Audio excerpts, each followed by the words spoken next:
আজকে। হ্যালো, দেখো সবাই আজকে আমার স্নিগ্ধা বুড়ি নাক ফুটিয়েছে। টিং টিং টিং। কেমন লাগে? ব্যথা করছে কিন্তু যখন নাক ফুটালাম তখন ব্যথা করলো না, এখন ব্যথা করছে। কি কাণ্ড বলো তো। আজকে গিয়ে নাক ফোটানো হয়ে গেছে।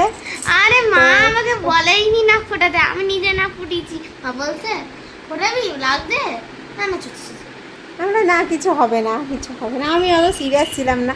এবার দেখি এই প্রথমবার আমার মেয়ে নিজে থেকে কিছু একটা করার উদ্যোগ নিয়েছে যে নাক ফোটাবো। আমাকে কদিন ধরেই বলছিল, তো সেই জন্য আমি রেগে গেছিলাম। আগের দিন বলেছিল যে নাক ফোটাবে, বিকালবেলা নিয়ে যাবে।